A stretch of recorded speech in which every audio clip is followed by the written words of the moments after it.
pas, on laisse l'enquête se dérouler, là encore pas d'impatience, ne tirons pas de conclusion avant même que l'enquête soit terminée. On ne sait pas comment le feu a pris. Ce qu'on sait, c'est que le feu a embrasé ces vieilles poutres de chêne. Si vieilles. Moi, je pensais que le chêne très très vieux ne prenait pas feu. Qu'en pensez-vous, Cédric Rothmeyer? Le chêne très très vieux, ce qu'il a, c'est qu'il est très très sec.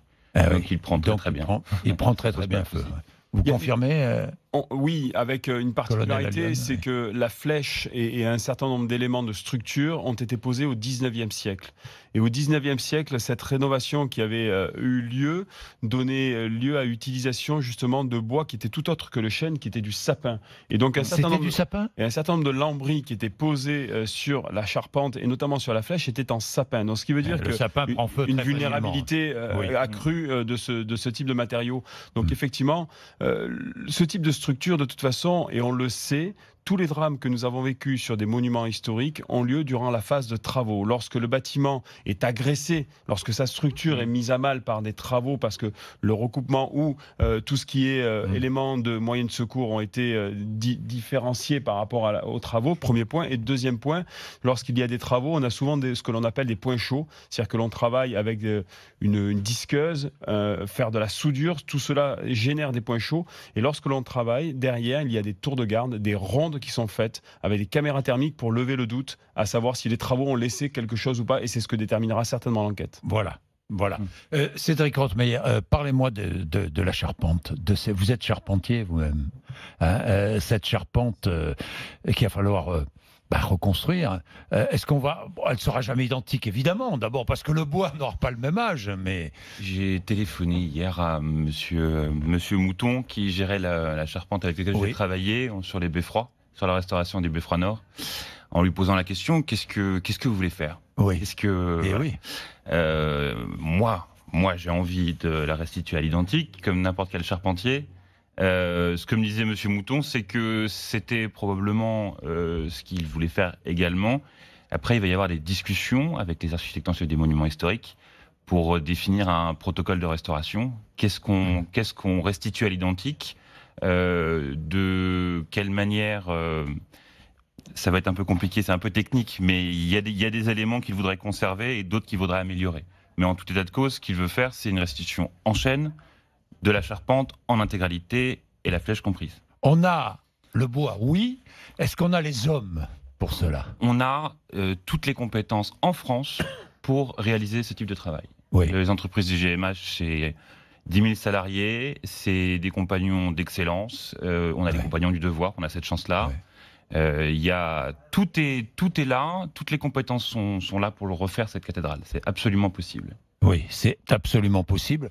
Oui, travailler sur de tels chantiers, c'est à la fois enthousiasmant, mais ça demande aussi des conditions de sécurité. C'est très strict, j'imagine. Lorsqu'on a une entreprise, comme vous, et qu'on travaille sur de tels chantiers, j'imagine qu'on prend 1000 précautions. Évidemment. On pense d'abord à nos hommes, déjà, à leur sécurité à eux. Avant de parler de normes de sécurité, on parle surtout, mes hommes reviennent entiers et en bonne santé. Et puis, on a le respect du monument. Des choses toutes bêtes. On fume pas dans un monument comme ça. On s'attache systématiquement. C'est des monuments exceptionnels. On a une chance. C'est un cadeau de travailler dans un endroit pareil. Donc, on essaie d'être à la hauteur du cadeau. Oui, et j'ai tout entendu, vous aussi, c'est insupportable, et tout lu sur les réseaux sociaux, que les salariés de vos entreprises sont embauchés sans véritable compétence, qu'il pourrait y avoir des salariés venus d'ailleurs. Vous m'avez compris, vous m'avez compris, vous avez tout lu, vous aussi, tout entendu. Oui, alors ça, je ne veux même pas répondre aux accusations, ça n'a pas d'intérêt. Non, ça n'a strictement aucun intérêt. Le niveau de compétence requise pour travailler sur des monuments comme ça était très élevé. Oui, c'est-à-dire qu'on n'engage pas n'importe qui lorsqu'on a une telle entreprise. L'intégralité des salariés est déclarée, compétent, formé. Pour former un bon charpentier, un bon tailleur de pierre, c'est minimum 10 ans. Minimum 10 ans. Minimum 10 ans pour avoir quelqu'un qui tient la route et qui va être autonome sur ce type de travail. Et pour en avoir croisé dans ma vie, quelle passion pour ce métier. quelle passion ce métier de charpentier. Non mais c'est vrai, c'est vrai. C'est un des métiers qui, Anthony Morel, vous qui êtes le roi de la technologie. Non mais c'est vrai. Ah bah là pour le coup c'est un savoir-faire ancestral absolument passionnant. C'est un métier complètement anachronique. Oui, c'est ça, exactement. C'est un métier anachronique. On travaille pratiquement de la même manière qu'il y a 2000 ans. C'est ça. Ouais. Et quand on a la chance de travailler sur des monuments comme ça, en plus, on se sent le roi du monde.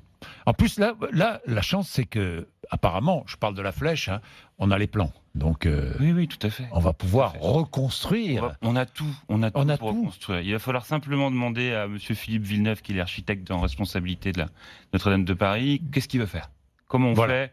Et il sait faire. Et il va falloir décider vite. Excessivement compétent et complètement amoureux de cette cathédrale. Et ça, si on veut trouver quelque chose de positif à tout ça, allez-y. On va pouvoir se dire, c'est une question qu'on s'est tous posée, est-ce qu'on serait capable aujourd'hui de restituer une cathédrale avec les moyens d'aujourd'hui? Est-ce que c'est possible? Eh bien là, on va répondre. Oui. Et la réponse est oui. Et la réponse est oui.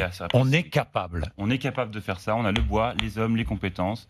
Monsieur Villeneuve qui va nous aider là-dedans. Et les moi, architectes en chef du monument vous avez raison, parce que au-delà de ce drame, on va montrer le savoir-faire français. Exactement. Il faut le montrer. Il faut d'ailleurs que ça soit ouvert, que le chantier, qu'on suive un peu l'évolution de ce chantier. On va former les jeunes, on va former des jeunes compagnons. Et on va créer des vocations, j'en suis certain.